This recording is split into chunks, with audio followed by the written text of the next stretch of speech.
Welcome to my latest video in the Making Your Business Less Dependent on You series based on the book of the same name. Last week I talked about the importance of 2 precious hours per week to reset. This week I'm going to talk about what you do in those 2 hours. The first thing you need to do if you haven't done it before is set up a way of dictating content. This could be via a dictation service such as UK Typing or using one of the various apps that are on the market. There are pros and cons of each, with the latter being more immediate but possibly requiring a bit more editing by you. Once you have that in place, you have the means required to make the most of your 2 hours and focus on 2 things. 1. Delegation. 2. Updating your to-do list. Just remember, you only have 2 hours, so you must not get drawn into doing whatever work you're under pressure to do. The time for that will come. One of the best bits of advice I was ever given was, are you the only person in the world who can do this piece of work? One of my colleagues has this message on her desk. For me, I can always see it in my mind's eye. Of course, you do need people to delegate to. We'll come to that in a future episode. There are various ways in which people contact us. Email, obviously, WhatsApp, text, and maybe some kind of software program that's used in your business. It's easy to get behind with all these communications and lose track of what's important, urgent, or both. Your 2 precious hours will require you to clear as many of these communications, either by deleting if you don't need them, by delegating, or by adding them to your to-do list. Let's talk about delegation first though. Delegation comes in many forms. Sometimes you can just pass it on. Forward that email.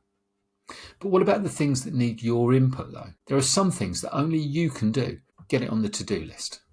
But there are far more things that can be done by others, or at least mostly done by others, than you are probably willing to admit. That's where the dictation comes in.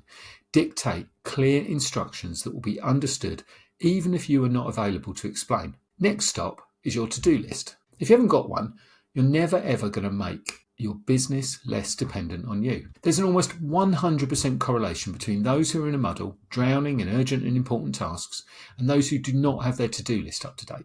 The to-do list is the most critical tool that you will ever have in achieving this goal. Not just any old to-do list either.